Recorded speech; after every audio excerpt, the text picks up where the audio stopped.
Hello class ninth. Welcome to online learning. Today we shall be learning a new chapter, chapter 4th, Structure of the Atom.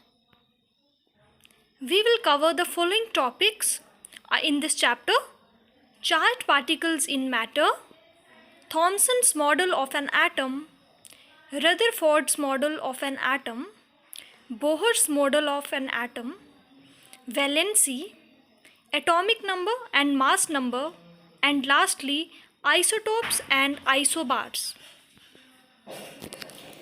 Dear students, in our chapter 3rd, that is the atoms and molecules, we have learned that atoms and molecules are the fundamental building blocks of matter.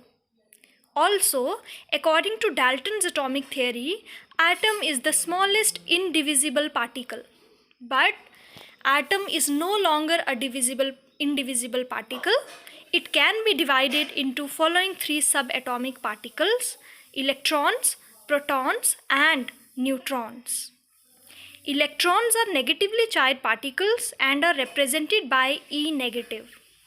Protons are positively charged particles represented by P positive, whereas neutrons, which are represented by N, have no charge on them. That is, neutrons are neutral. Discovery of subatomic particles. How the electrons, protons and neutrons were discovered. In 1900, the electron was first of all identified by J.J. Thomson. Proton was identified even before the electron by E. Goldstein in 1886, who discovered the presence of new radiations in a gas discharge and called them canal rays. Canal rays, they are positively charged radiations which ultimately led to the discovery of another subatomic particle called the proton. In 1932, James Chadwick discovered neutrons having no charge on them.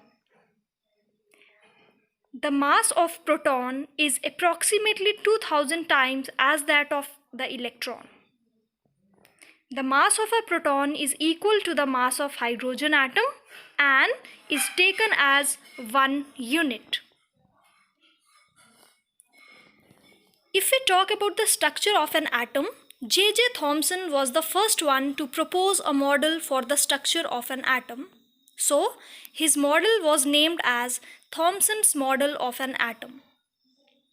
Thomson proposed the model of an atom to be similar to that of a Christmas pudding, in which the electrons, they are embedded in a sphere of positive charge.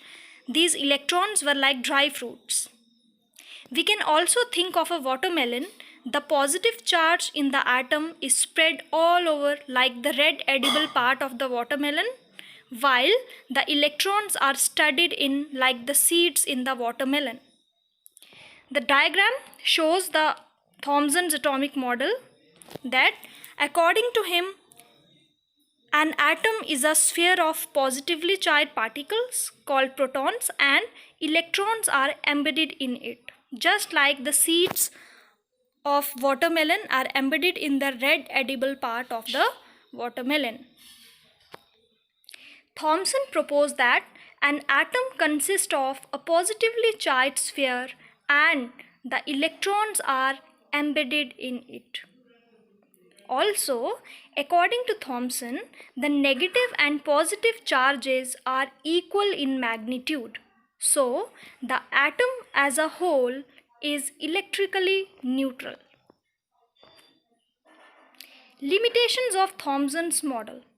Although Thomson proposed a correct statement that atom as a whole is electrically neutral, but his model has also some limitations which are written as follows.